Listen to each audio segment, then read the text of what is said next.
England, the son of a bankrupt shoemaker, self-taught and the college's first professor of mathematics.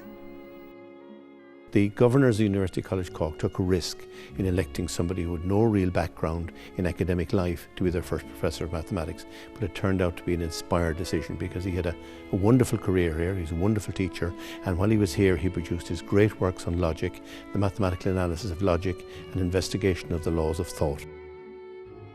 Now George decided that he would educate himself, so from the age of 9 or 10 he taught himself Latin and Greek, and then he taught himself German and Italian, and then astronomy, mechanics, optics, and finally mathematics, which he realised was the basis of all the other sciences that he was dealing with, all by himself, just from books that he borrowed and that he read.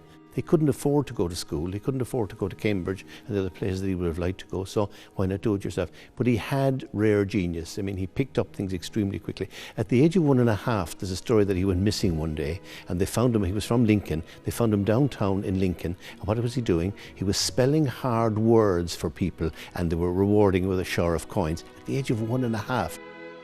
By the time Boole arrived in Cork at the age of 34, he'd already founded a school, written his first book, and had been awarded the first gold medal for mathematics ever presented by the Royal Society.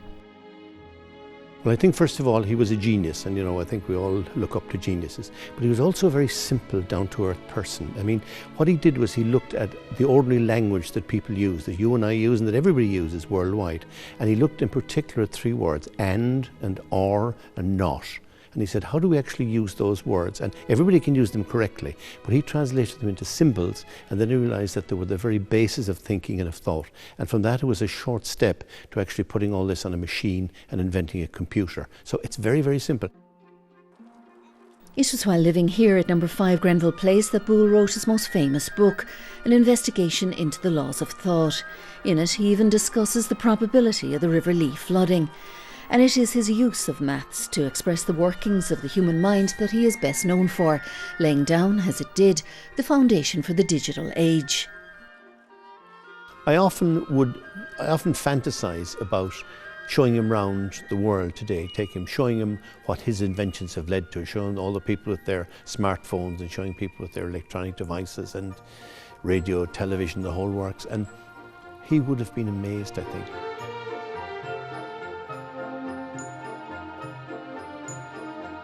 He met his future wife, Mary Everest, in Cork, the niece of the college's Professor of Greek, Dr. John Ryle.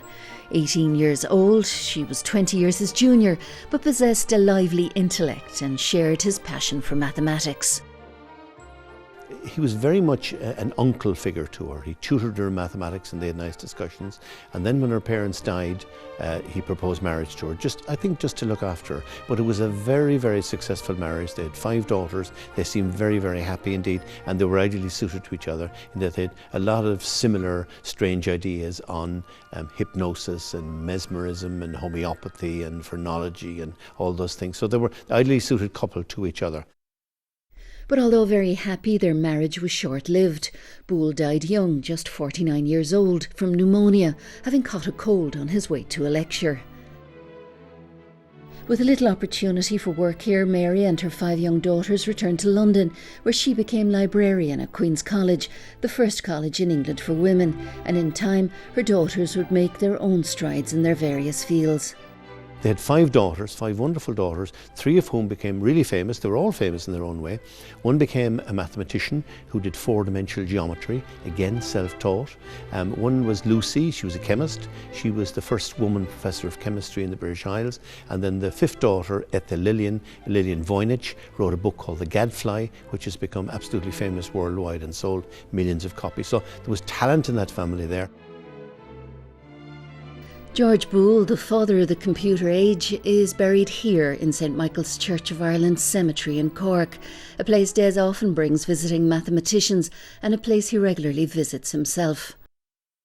I'm probably the nearest mathematician in the world to Boole's grave, but I come and just talk to him just in case he can hear me and just tell him what's happening in the world of electronics and the developments, and especially the developments in mathematics. And I'd like to think that in some way I'm communicating with them, and even if I'm not, it does me good. The college marked his death with a glorious stained glass window. The polymath and humanitarian surrounded by genius in the fields of astronomy, exploration, philosophy and maths.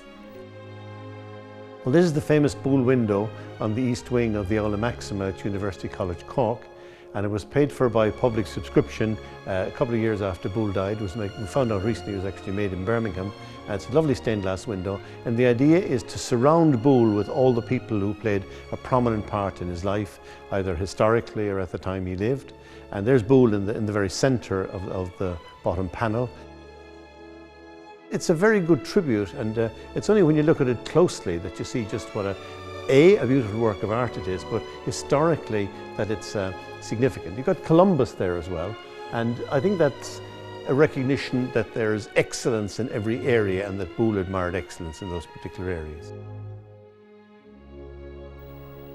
This year marks the bicentenary of Boole's birth. With an asteroid and a lunar crater already named after him, UCC has embarked on a series of events to celebrate his extraordinary genius, including plans to renovate No. 5 Grenville Place. For his biographer, this recognition at home and internationally is long overdue.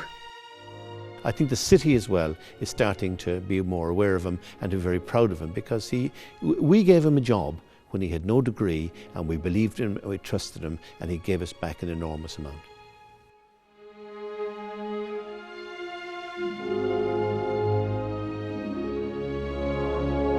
The college will host a number of events right throughout the year to honour Gorge Boole, and you'll get the details on the website that's on your screens now. And so from mathematics to music, there's a really strong tradition of music here in UCC. Alois Fleischmann was Professor of Music, and Sean O'Riordan was a teacher here as well. And now it's the turn of the next generation. Fiachra O'Curragoin, you did your music degree here and now you're studying for your PhD. Yes, I'm in the last few months of it now. And do you feel that you're part of this tradition that these people have gone before you, these greats like Fleischmann and O'Riordan? Yes, of course. The music department is fundamental to UCC here. It's an honour to be studying here. It's such a home to Irish music, and it was the only place for me to do my PhD, I think. Well, you've an honour to bestow on us, because you've composed a piece of music on the harp. I know you play many instruments, but it's the harp today. For Nationwide, what's it called? Yes, I knew I had to mark today's special occasion of Nationwide coming to UCC, so this piece is called Nationwide's Visit to UCC, Planxty Mary Kennedy. Oh wow, yes. Okay, take it away there. Okay.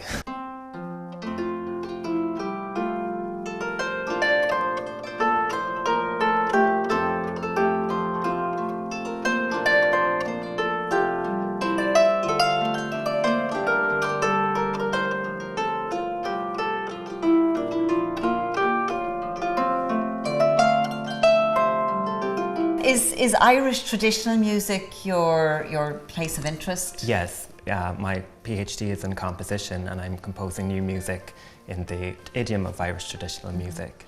And do you have to do an awful lot of practice? I do, but that's no hardship to me. I really love music and love playing, so You it's get a lost pleasure. in the music, do you? Yes.